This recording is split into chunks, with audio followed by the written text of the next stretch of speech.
পিকনিকে গিয়ে বিপর্যয়, দাসপুরে মাঝ নদীতে নৌকাডুবি, রূপনারায়ণে তলিয়ে মৃত মহিলা, শিশু, কিশোর সহ এখনো পর্যন্ত নিখোঁজ 4, উদ্ধার 13 জন। হাওড়ার বাসিন্দাদের খোঁজে রাতের পর সকালবেলাতেও বোট নামানো হয়েছে।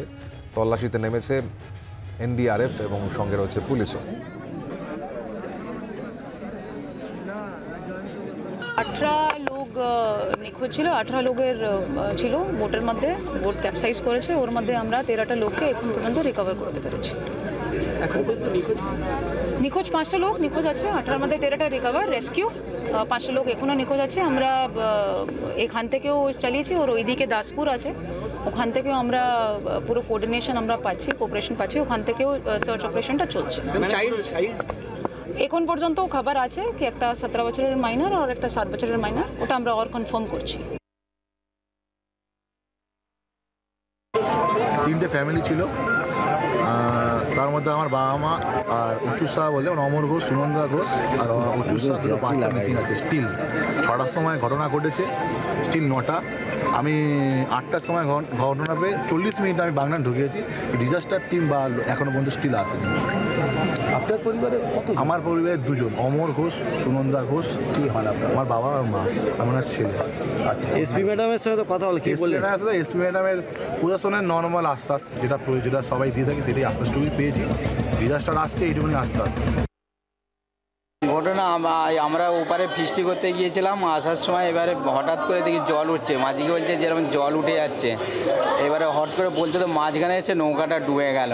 ডুবে গিয়ে আমাদের 5 জনকে পাচ্ছি না। তারপর এখান থেকে বোট গেল, গিয়ে আমাদের সব তুললো।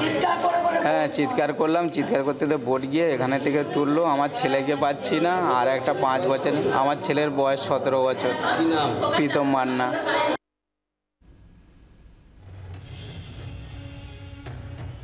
দাসপুরের মাঝ নদীতে নৌকা ডুবিয়ে রূপনারায়ণে তলিয়ে এখনো পর্যন্ত প্রায় 4 জনের কাছাকাছি নিখোঁজ বলে জানতে পারা যাচ্ছে। সকালবেলা থেকে আবারও উদ্ধার কাজ শুরু হয়েছে। আমাদের সঙ্গে এই মুহূর্তে রয়েছেন আমাদের প্রতিনিধি দেবব্রত, সরাসরি কথা বলে নেব। দেবব্রত, এখনো পর্যন্ত কি জানা যাচ্ছে? উদ্ধার কাজ সকালবেলা শুরু হয়েছে, আর কি খবর পাচ্ছ? দেখো সৌমাদিত্য, অত্যন্ত মর্মান্তিক ঘটনা গতকাল ঘটে গিয়েছে এবং রূপনারায়ণে তলিয়ে যায় 15 জন এবং তারপর সবাইকে কিন্তু উদ্ধার করা গেল।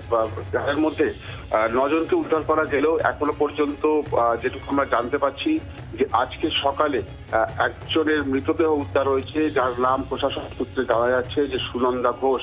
অর্থাৎ 5 জনের মধ্যে একজন মৃতদেহ উদ্ধার হয়েছে এবং বাকি যারা রয়েছেন 4 জন, তাদেরকে এখন পর্যন্ত তাদের উদ্ধার করা যায়নি। প্রশাসন সূত্রে জানানো যাচ্ছে যে এনডিআরএফ এর টিম কাজ করছে এবং বলা যায় যে দিনভর বা এই উদ্ধার কার্য চলছে। গত রাত থেকেই উদ্ধার কার্য শুরু হয়েছে, এখনো পর্যন্ত উদ্ধার কার্য চালানো হচ্ছে। তবে বাকি 4 জনের কোনো খোঁজ পাওয়া যায়নি।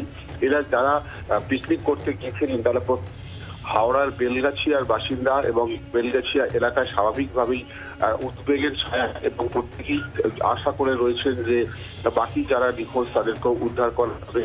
তবে কি অবস্থায় উদ্ধার করা যাবে সেটা এখনো পর্যন্ত পরিষ্কার নয়। প্রত্যেকেই চাইছেন যেন সবাইকে উদ্ধার করা হয় এবং যথেষ্টই উদ্বেগের ছায়া রয়েছে এই গোটা বেলগাছিয়া এলাকাতে।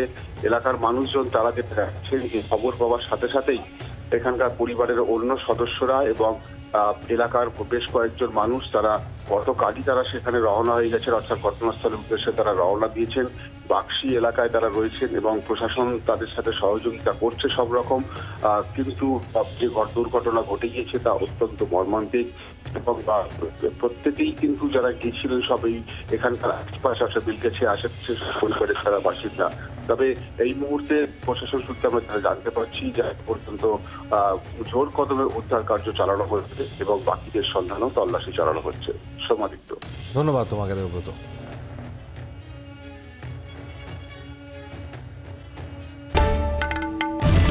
বাংলার আওয়াজ, বাঙালির আবেগ, জি 24 ঘন্টা।